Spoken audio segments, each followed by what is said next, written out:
You are watching a Famicast video review of SteamWorld Dig, a Fistful of Dirt on the Nintendo Switch. I'm Danny Bivens, the reviewer of this game. SteamWorld Dig came out of nowhere on the Nintendo 3DS back in the summer of 2013. The excellent gameplay, cool western setting, and mystery helped propel the game to the top of 3DS game lists all across the internet. From launch up until now, SteamWorld Dig has been released on numerous platforms, giving even more gamers a chance to check out Image & Form's platformer. Given the success of the sequel SteamWorld Dig 2 on the Nintendo Switch in September 2017, it makes sense that the game would again resurface on Nintendo's new platform. In SteamWorld Dig, players take control of Rusty, a cowboy hat-wearing steam-powered robot, as he receives a deed for a mine that his Uncle Joe left him. Minutes into the game, players find old Uncle Joe scrapped in the mine, but are left with no idea what happened. Through digging deeper into the mine, players guide Rusty on his quest to see what mysteries lie in the depths and attempt to find out what happened to Joe. The controls are extremely fluid and responsive. Right off the bat, Rusty's quick movement and ability to wall jump continuously prove helpful throughout the entirety of the game. As the title suggests, digging is at the crux of the experience here.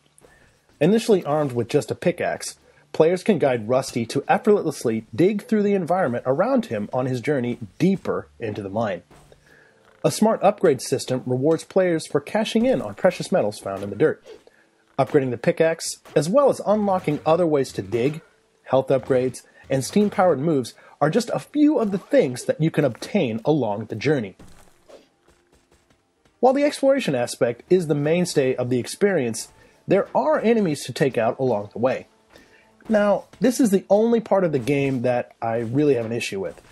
Rusty isn't equipped to be a warrior, but he still has just enough tools to dispense the baddies that he comes across. This is mostly due to the short range of attacks that Rusty has for the majority of the game. Upgrades do make enemy combat easier later in the game, and to the credit of developer Image & Form, once you kill an enemy, they are pretty much gone for good. Visually, Dig is a sharp-looking game. There are 3 sections to the mines, which all look and feel aesthetically different from one another. In a game where there's a possibility of gamers getting burned out on the mining aspect, the variation in visuals help keep things fresh. Character sprites from Rusty to NPCs to enemies all look fantastic and animate fluidly. The sound design is also delightful and fits perfectly with this old Western aesthetic. On top of all this, the game supports a variety of language options, including Japanese, although as of right now, the Nintendo Switch version has yet to release in Japan. SteamWorld Dig still holds up after all these years. Mediocre combat aside, the sense of exploration, excellent gameplay mechanics, and the delightful audio and visual style are top-notch. Even if you played the game on other platforms, there still is plenty of fun to be had here. The final score for SteamWorld Dig, a Fistful of Dirt, 8.0. Thanks for watching.